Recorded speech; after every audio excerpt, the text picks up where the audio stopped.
बेटा इधर आना।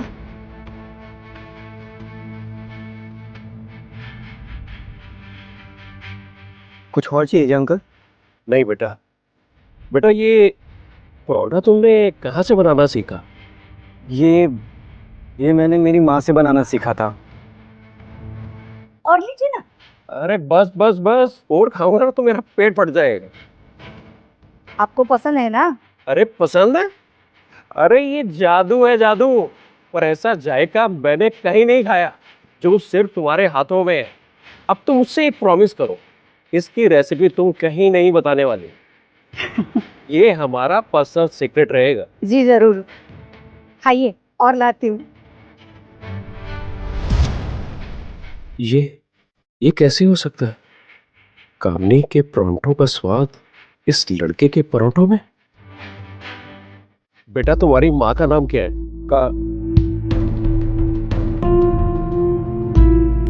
अगर किसी को हमारे रिश्ते के बारे में बताया या किसी को भनक भी लगी कि तू मेरा भाई, ये मेरी माँ है, जिंदा गाड़ दूंगा या सीने में गोली मार दूंगा। समझ रहा है ना? निकल यहां से अब।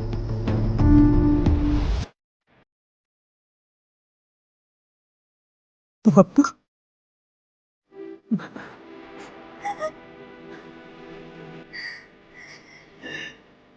रोहित, आज से कसम खा, हमारा कोई अतीत नहीं है। हमारा असली नाम भूल जा, हमारी पहचान भूल जा। कोई तुझे तेरा या मेरा नाम पूछे, हमारा असली नाम मत बता। कहीं ये लोग हमें हमें सच में ना मरवा दे। कविता, मेरी माँ का नाम कविता है। उन्होंने सारी जिंदगी नौकरानी का काम करके गुजारा है। कभी कभी तो ऐसे दिन आते थे कि हमें कचरे में से खाना उठा के खाना पड़ता था, और आज हमारे पास खाने के लिए भी पैसे नहीं है।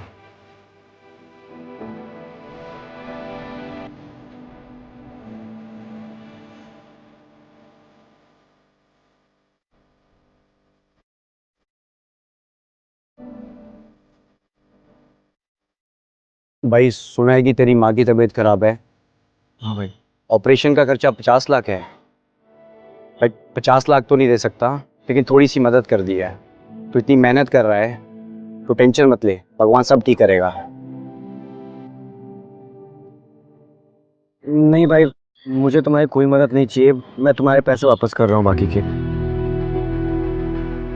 मैं खुद कर लूंगा यार। अरे कोई ना भाई, तू रख ले, काम आएंगे।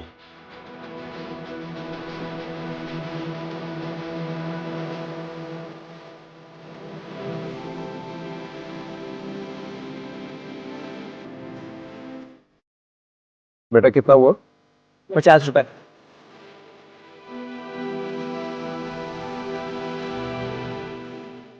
देख लो बेटा।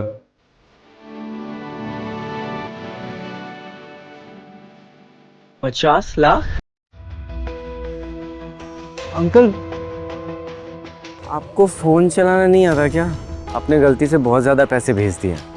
50 रुपए होते हैं पराठे के, 50 लाख भेज दिए। मैं आपको पैसे वापस। बेटा मैंने ये पैसे गलती से नहीं, सोच समझ के भेजे हैं। तो रख ले।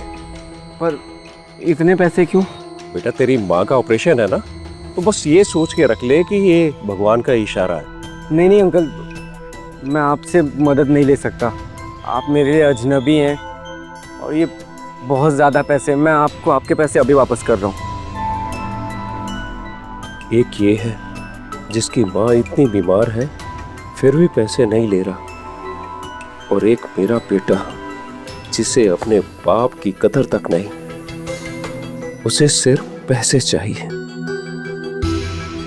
बेटा तू रख पैसे। मैं 25 सालों से अमेरिका में था और वहां रह के मैंने पैसे ही तो कमाए हैं। आप 25 साल से अमेरिका में थे? हाँ बेटा, लेकिन 25 साल के बाद में तुम्हारे परोंठे खा के ना मुझे मेरी बीवी की याद आ गई। एक सेकेंड, ये क्या चल रहा है? मेरे पापा भी तो 25 साल पहले अमेरिका गए थे पैसे कमाने। कहीं ये... बेटा क्या सोच रहे हो? नहीं नहीं अंकल, आपका नाम क्या है?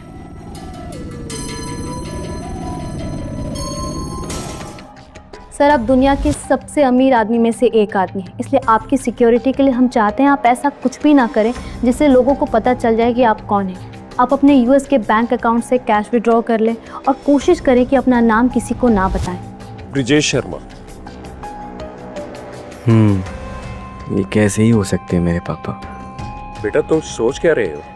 नहीं, आप कुछ अपनी बीवी के बारे में बता रहे थे। हाँ बेटा, वो अभी इस दुनिया में नहीं है। 5 साल पहले मेरी पत्नी और मेरा छोटा बेटा एक रोड एक्सीडेंट में मारे गए थे और उनके अंतिम समय में मैं उनके साथ में नहीं था।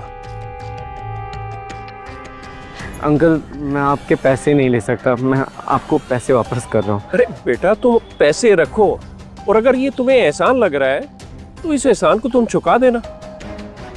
कैसे?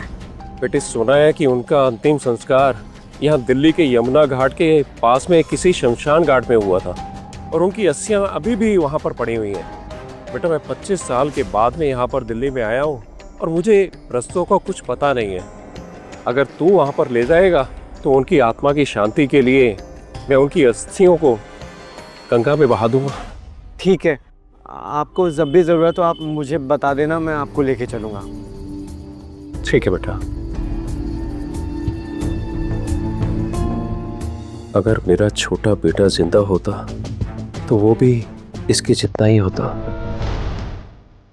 क्या बे, तो फिर से आ गया? ये तेरी माँ मरी नहीं क्या अब तक? तेरे पास तो खाने के भी पैसे नहीं थे, कैसे जिंदा रखा इसको अभी तक? कुणाल, क्या बात कर दो इनसे? और तुम लोग समझ में नहीं आता है? धक्के खाने फिर से? कहा था ना 50 लाख लगेंगे, तुम फिर से आ गए। सर, मैं आपके हाथ जोड़ता हूँ, पैर बढ़ता हूँ, मेरी माँ को बचा लीजिए सर। पीछे हटो। यार अजीब ढीठ आदमी हो तुम, तुमको समझ में नहीं आता है? ये सरकारी अस्पताल नहीं है, यहाँ भिखारियों का इलाज नहीं होता है। किसने आने दिया इन भूखे रंगों को अंदर? कुणाल, धक्के मार के बाहर निकालो इन दोनों को और ऐसे निकालो कि दोबारा सीधे पाँव यहाँ पे वापस ना आ पाए। चल दफा ऐसे। सुना ना डॉक्टर साहब ने क्या बोला? 50 लाख रुपए की सर्जरी है जो तेरी माँ की होनी है, समझा? पहले तेरी 50 रुपए की औकात नहीं है। आगे से ना इस हॉस्पिटल के आसपास मत दिखाई देना, समझा तू? चल निकल यहाँ से। एक सेकेंड।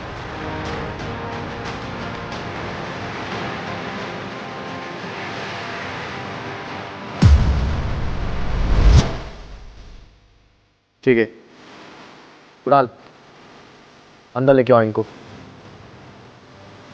बेचिट्टू,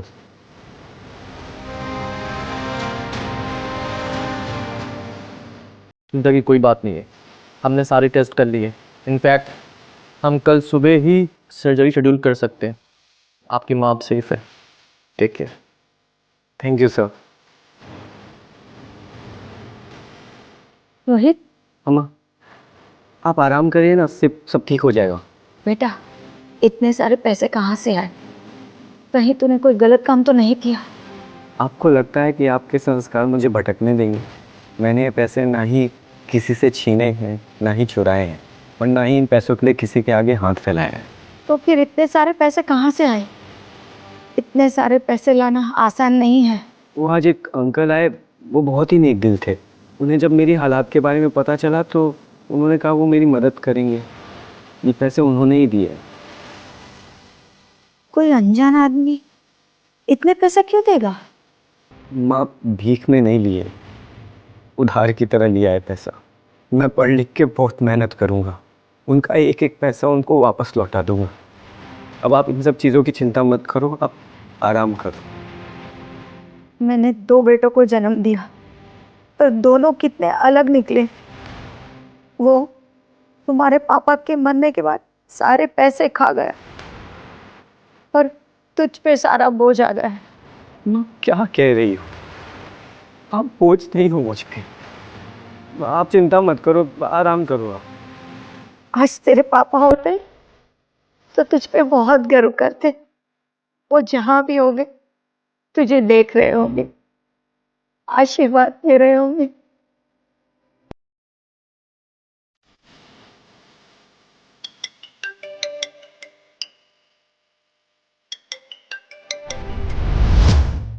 हेलो राजेश बेटा, तुम्हें ऑपरेशन के लिए कुछ भी चाहिए हो तो मुझे बताना। हाँ अंकल। राजेश बेटा, तुम मुझे शमशान लेकर चलोगे?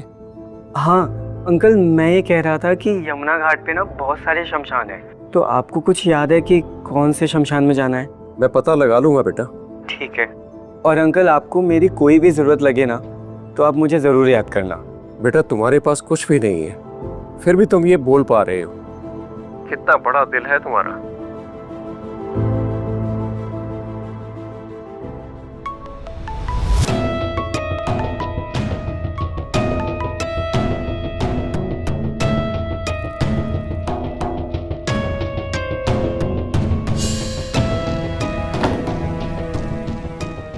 क्या हुआ बेबी?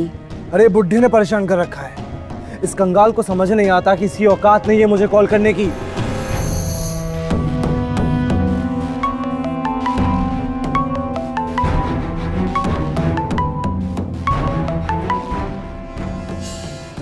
सर बहुत बड़ी खबर है। वो American project royal imperial tech के मालिक क्या? सर वो इंडिया में है, सीक्रेटली अपनी फैमिली से मिलने आए हैं। ढूंढो उन्हें, पता करो कहाँ है वो। कुछ भी करो, कोई भी प्राइस पे करो, बट मुझे उसके साथ एक मीटिंग चाहिए। और उसके साथ एक मीटिंग मिल जाए, मैं उसे बता दूंगा कि मैं उसकी कंपनी में 200 करोड़ इन्वेस्ट करना चाहता हूँ। जैसे ही मिले मुझे बताना। हाँ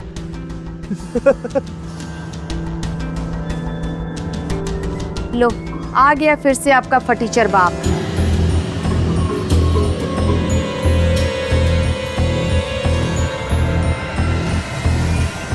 साले बुढ़े, तुझे बोला था ना कि अपनी शक्ल मत दिखाना, और तू फिर अपनी 2 कौड़ी के औकात लेकर आ गया इस घर में।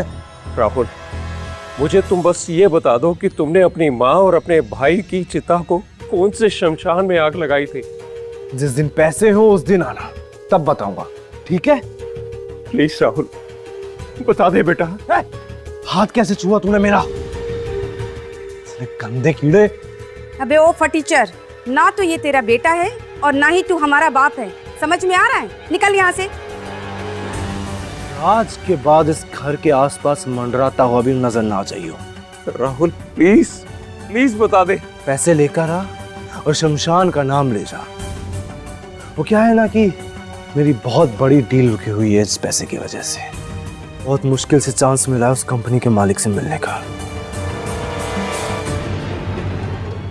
अबे तू अभी तक यहीं खड़ा है, निकल यहाँ से।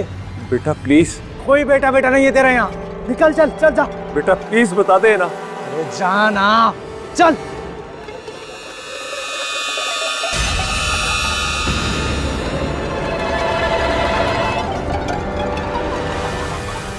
अगर मेरा दूसरा बेटा जिंदा होता तो इसे इसकी असलियत दिखा देता। एक ये है जिसे अपने बाप की कदर तक नहीं, और एक वो लड़का है जो कुछ भी हाथ में ना होते हुए भी अपनी माँ का कितना ख्याल रखता है। काश मैं अपने छोटे बेटे से मिल पाता। आगे की कहानी देखने के लिए कुकू टीवी डाउनलोड करो और आज ही अपना फ्री ट्रायल शुरू करो।